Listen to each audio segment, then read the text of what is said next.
যান্ত্রিক জীবনের শেষ কোথায় তা জানি না। মনে হয় পৃথিবীর এক প্রান্তে আমি, বিপরীতে আমার মা, আর আমি দূরে, অনেক অনেক দূরে।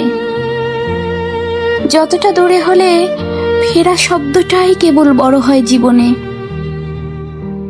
সে দূরত্ব আমার দুঃখের সৌন্দর্য বাড়িয়ে দেয়। যতটা সুন্দর আমি চোখে দেখেছিলাম বিস্তৃত মাঠ, দূরের ছায়া ঘেরা আবছা কুমিল্লার বাড়ি, যতটা সুন্দর ছিল বিকেলের সূর্য, বুড়ো চাঁদ আলীর খড়ের পালা, গোধূলিতে ডুবে যাওয়া দিগন্ত। আমার দুঃখ এখন সেই খড়ের পালায়, আমার দুঃখ এখন ওই আবছা কুমিল্লার বাড়ি, আমার দুঃখ এখন বাড়ির পেছনের শেষ দিগন্ত। আমার এক একটা বর্ষা বরফের মতো চোখে জমে থাকে।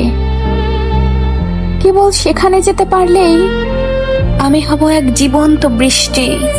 বাড়ি থেকে অর্ধ মাইল দূরের ইছামতি, আবার সেই বিকেলের অপেক্ষায়। আমি যেতে পারলেই সেদিনের সেই বিকেল হবে আরো একটা বিকেল। কেবল আমি যেতে পারলেই অপেক্ষার অপেক্ষা নয়, অপেক্ষা বোধহয় সত্যিই হয়। আজও আমার বুকের ভেতরে যে বিস্তৃত মাঠ, সবুজের আহ্বান, আজও আমার হৃদয় আস্ত একটা কুমিল্লার বাড়ি, আজও আমার শহুরে গোধূলি একটা দিগন্ত খুঁজে বেড়ায়, আজও আমার কানে বাজে ইছামতির ঢেউ। কিন্তু আমি দূরে, অনেক অনেক দূরে।